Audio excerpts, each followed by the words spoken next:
funny English conversation mistakes. Yeah. Have you ever, confidently spoken an English sentence and then later realized it meant something completely different? Oh, absolutely. All the time when learning a language. Right. Maybe you walked into an interview and proudly announced, myself, Rahul. Or you told a new friend, I am having 2 brothers. And everyone just gave you this super confused look. Which is the worst feeling, but honestly, it is so common. It really is. Don't worry, because these funny mistakes happen to almost every English learner. And today on this deep dive, we're going to laugh, we're going to learn, and we're going to fix these mistakes forever. Exactly. And when everyone gives you that confused look, it's not because you're bad at English, it's actually because of this fascinating psychological thing called the direct translation trap. The direct translation trap. Yeah, I love that term because we've all been there. You practice your English in front of a mirror, you feel like an absolute expert, and then you step in front of a real human being, and your brain just totally panics. It completely short circuits. You become your own audience in the mirror, but a real person adds pressure. Yeah, exactly. Let's look at this guy. Let's call him Rohan. He's a confident new employee. He knows his grammar rules, but a colleague walks up and asks, "How was your weekend, Rohan?" And Rohan smiles and replies, "My weekend was very enjoy." Oh, no. Ha. Just imagine the awkward silence that follows that. The colleague is just standing there freezing, right? Trying to compute very enjoy. Yeah, computing error. So what is actually happening in Rohan's brain there? Well, it's an issue of working memory overload. Basically, he's trying to act as a simultaneous interpreter for his own thoughts. Like a real-time translator app in his head. Right. Instead of thinking naturally in English, his brain thinks of the concept in his native language, then opens up this mental dictionary, pulls out the exact English word for each native word, and just strings them together. But wait, if he knows the grammar, why does that dictionary translation fail so badly? Because, enjoy means to have a good time. Why can't the weekend be very enjoy? Oh, because of how different languages categorize words. In lots of languages, you can use an action word, a verb, as a description just by sticking it next to a noun. Oh, interesting. So it works perfectly back home. Exactly. But English is much more rigid. It requires enjoy to be anchored to a subject who is actually performing the action. So Rohan's brain pulled the right concept, but it totally ignored the structural rules of English. He needs to say, I really enjoyed my weekend. I really enjoyed my weekend. Yeah. Yeah, that structural mismatch, that's what leads to the ultimate classic mistake, the dreaded interview introduction. Oh, I know where you're going with this. You know it. You walk into the room, the stakes are high, you're sweating, you say, myself, Rahul, I am from Delhi. Or another variation I hear all the time, my good name is Rahul. Let's break those down because they actually fail for 2 completely different reasons. Okay, let's start with myself, Rahul. Right, so myself, Rahul, is a mechanical failure. Myself is what linguists call a reflexive pronoun. It functions like a mirror. A mirror. How so? Well, it's designed to reflect an action back onto the subject. So I hurt myself. You cannot use myself as the starting point of a sentence because the mirror needs an object to reflect. Oh, I get it. The mirror's just facing an empty room. Exactly. When you say myself, Rahul, the native English speaker's brain is subconsciously waiting for the rest of the sentence. They're literally thinking, wait, you did what to yourself? You Rahul yourself. Yeah. That explains why it feels like half a thought. But what about my good name is Rahul? Or asking someone, what is your good name? Because that's grammatically complete, right? There's a subject, a verb, an object. Yeah, grammatically it's fine, but that one is a cultural translation failure. Cultural. How does culture change the grammar? Well, in many cultures, asking for someone's good name is a sign of deep respect. It's a formal, polite thing to do. But English doesn't have a built-in hierarchy of names like that. You just have a name. Right, just one name. So when you add the word good, an English speaker assumes you must also have a bad name. Or maybe an evil name that you only use on weekends. An evil weekend name. Haha, I love that. My good name is John, but my evil name is Dark Lord. Exactly. It just sounds super confusing to them. Okay, so the fix for both of these is stripping away the literal translation and keeping the foundation simple. So we just say, my name is Rahul, or simply, I am Rahul. Yes, my name is Rahul. It establishes your identity without tangling up the grammar or making them think you have a secret superhero identity. Yeah, keep it static. Which actually brings us to the next major hurdle for learners, which is how we describe what we possess or, how we feel. Oh, the continuous forms. This is a big one. English forces speakers to categorize reality into temporary actions versus permanent states. Okay, time for a little interactive game for you listening right now. A quick The Mistake Challenge. Are you ready? Let's hear it. Here's the sentence. I am having two brothers. Or maybe I'm having two sisters. Give him a second to think. Did you spot it? Okay, so using having for siblings sounds like you are physically holding on to a brother at this exact moment, like you've got him in a headlock. Let the poor guy go. Uh-huh. It's a brilliant visual, and it perfectly explains the concept of stative verbs. Stative verbs. That sounds like a heavy grammar term. It just means a state of being. In English, the continuous form, those words ending in ing, is reserved for actions that have a definitive start and end point in time. Okay, so like running or eating. Exactly. I am running, I am eating. You can point to a clock and say exactly when it began and when it will stop. And obviously you can't put a start and stop time on a brother. You don't just temporarily brother someone. Precisely. The word have, when used for possession in relationships, is a stative verb. It describes a permanent state, not an active process. You don't continuously action your brothers into existence, you just have them. Right. So we just say, I have two brothers or I have two sisters. Yes. Keep it simple. What about mental states? Let's role play a classic classroom scenario. I'll be the student. Teacher, yes, I am understanding. Oh, I hear that one all the time. I am understanding falls into the exact same trap. Understanding is a mental state. It's not a physical process with a timer. You either understand something or you don't. So you just drop the ing entirely. Yep, just drop and say, I understand. Oh, wait, I have another one that fits this perfectly. What about when someone says, my father is doing a job? Oh, yeah, that's a classic direct translation. Yeah, because it's so funny. When you say is doing a job, it makes it sound like he's just, I don't know, tinkering with a broken pipe in the garage for the afternoon. It sounds temporary. It really does. It diminishes the professionalism. Instead of doing a job, you should say, my father works as a manager. Suddenly, it has weight and permanence. You've really hit on a core truth of English fluency there. Just by dropping the ing from those states of being, your English instantly sounds significantly more fluent. It really is an instant upgrade. So let's lock this in. Wherever you are right now, listening to this, do a quick repeat after me practice. Ready? I have two brothers. Nice. I understand. Perfect. Training your ear to hear the permanence of those verbs, that's the first step away from that translation trap. Okay, so we've sorted out identity and possession. Let's move from states of being into physical actions, because this is where direct translation turns into pure comedy.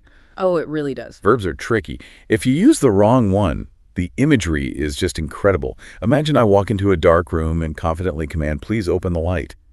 Or maybe I'm sitting on the couch and say, hey, open the TV. Haha. Is the light a door? How do you open it? Is there a tiny little latch on the glass bulb? I know, right? But the funny thing is, in so many languages, the verb for turning on an electronic device is the exact same word as opening a physical door. It's just this one universal word for initiate. That's true. But English separates verbs based on the mechanics of the object. Yeah, think of verbs as the operating system of the sentence. If you try to run opening a door software on light bulb hardware, the system crashes. Oh, I love that analogy. You are operating an electrical circuit, right? You're not shutting a physical lid. Yeah. Therefore, the correction is turn on the light or switch on the TV. And conversely, it would be turn off the light instead of saying close the light. Exactly. Turn on, turn off. Let me push back on this for a second, though. Let's say we're in an office and I'm your employee. I walk up to you and I say, sorry, manager, I did a mistake. Now, I know the correct phrase is I made a mistake. But honestly, if I say open the light or I did a mistake, you still know exactly what I mean. Sure, I can figure it out. Right. So does using the exact right verb actually matter if the communication is ultimately successful? That is a phenomenal question. It really gets to the heart of what fluency actually is. Because if your goal is just basic survival communication, then no, it doesn't matter. If you say open the light, I will eventually figure it out and flip the switch. Right. Mission accomplished. But natural English isn't just about transmitting basic facts. It's about managing cognitive load. Cognitive load. You mean like how hard the listener's brain has to work? like RAM in a computer. That is a perfect way to put it.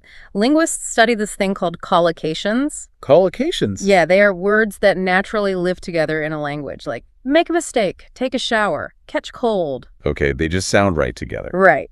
And native speakers don't process these sentences word by word. Their brains use predictive processing. So when they hear the word make, their brain preloads a menu of expected words. Oh, wow. So they're already guessing the end of the sentence. Exactly. So if you say do a mistake, you cause this little micro stutter in the listener's brain. They have to pause, discard their prediction, and translate your translation. Oh, I see. So I'm forcing my manager to do extra mental work just to understand my apology. Yes. And in a professional environment, you want the listener focusing purely on the brilliance of your ideas, right?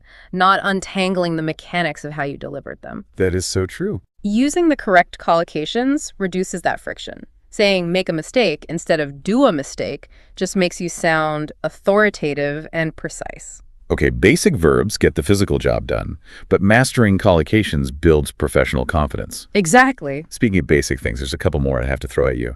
These are super common daily mistakes, like I am going to market. Oh, missing the article. Yes. Right? It should be I am going to the market. Or in a restaurant, people say, give me one coffee. Which sounds so aggressive, like a demand. Yeah.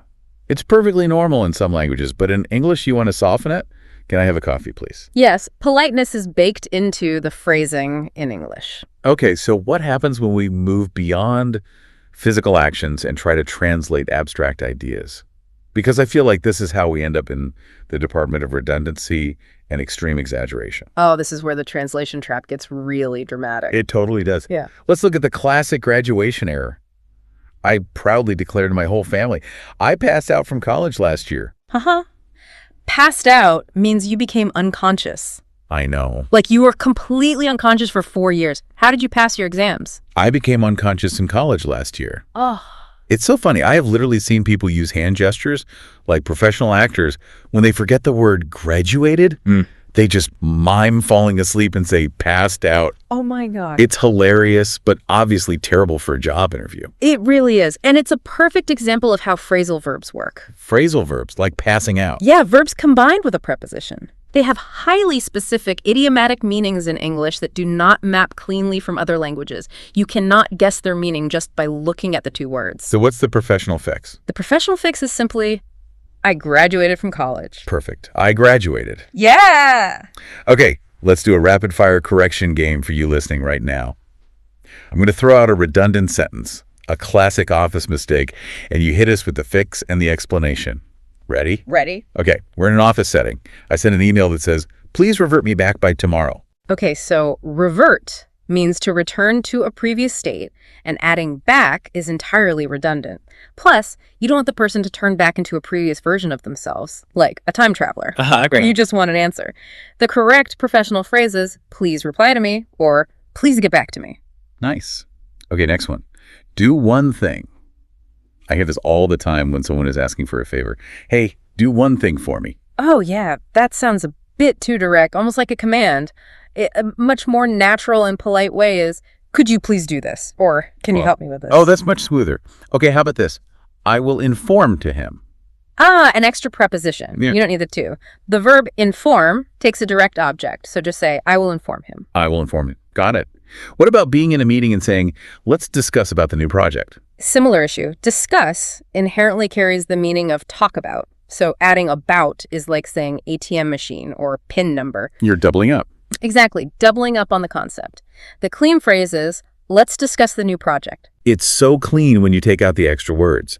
Let's discuss the project. I will inform him. It almost feels too short when you are used to the literal translation. And that feeling, the fact that it feels too short, is exactly why we overcompensate. Really? Yeah. When we translate from our mother tongue, we want to be absolutely sure we are being understood, so we add prepositions where we don't need them, like a safety net. Oh, wow. I never thought about it like that.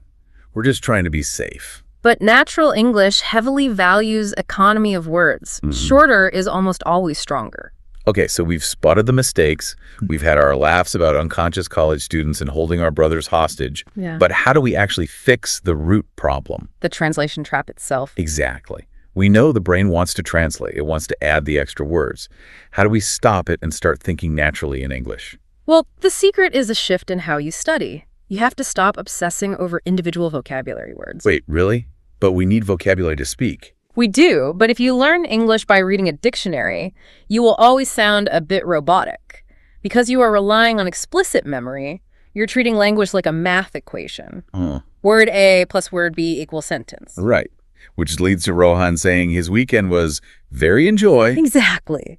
Instead, you need to rely on implicit memory. Implicit memory, like riding a bike. Yes, exactly like riding a bike. You don't learn make and then A and then mistake. You learn the whole chunk make a mistake. You learn turn on the TV as one single unbreakable action unit. I love it. Chunks instead of words. Right. Let me give you another funny example. When people try to translate the feeling of being stressed, they sometimes say, my brain is eating me. Haha. My brain is eating me. It's a direct translation of a native idiom, right? But the chunk you need to learn in English is just, I am very stressed. Or what about, I am enjoying with my friends? Yes. You need the object. The chunk is, I am enjoying time with my friends. Okay, so how do we learn these chunks? What is the best daily habit to build this implicit memory? It's a technique called shadowing. Shadowing. Walk us through shadowing. How does a listener do this today? It's simple. Find a short audio clip, maybe 1 minute of a podcast or a scene from a movie. Play it and repeat exactly what the speaker says, matching their rhythm, their tone, and the way they link words together. So, no reading. Don't even look at a dictionary, just mimic the sound of the phrase. Let me stop you there, though. Because if I just mimic a movie scene without looking up the words, aren't I just being a parrot? How does mimicking sounds actually teach me the underlying grammar? It's a great distinction. Shadowing isn't replacing your grammar study. It's bypassing your prefrontal cortex. The overthinking part. Exactly, the part that panics. And it's training your motor cortex. Language is physical, it requires muscles in your mouth to move in specific sequences. Oh, wow. I never thought of speaking as a physical workout. It totally is. By shadowing, you are training your mouth and your brain to expect words to arrive in a certain order. You are building muscle memory for collocations. Like musical notes. You don't play one isolated note, pause, think about it, and then play the next note. You play the whole chord. That's a beautiful way to put it. Yeah. Yes, when your mouth learns the physical chord of, I graduated from college, you will never accidentally play the note passed out again. It'll just feel wrong. Your brain will recognize that it physically feels wrong to say. That makes total sense. You are training the rhythm, not just the rules. All right, we are coming to the end of our deep dive today, so let's do a rapid, energetic recap of the absolute funniest highlights. Because, honestly, remembering the joke is the easiest way to remember the grammar. Let's do it. Let's hear the recap. Okay, remember, you are not passing out of college, you are graduating. You cannot open a TV because it doesn't have a tiny door, you turn it on. When you mess up, you don't do a mistake, you make one. Love it. And please, for the love of grammar, do not have your brother in a continuous headlock. You just have a brother. And when you make an error, because you will, everybody does remember that making mistakes isn't a sign of failure. Every time you say something that makes someone look confused, you haven't failed. You just found a boundary? Exactly. You found a boundary in the language. Now you know where the edge is, and you can map your way around it next time. Never say, my English is finished. Say, my English journey has just started. Oh, I love that.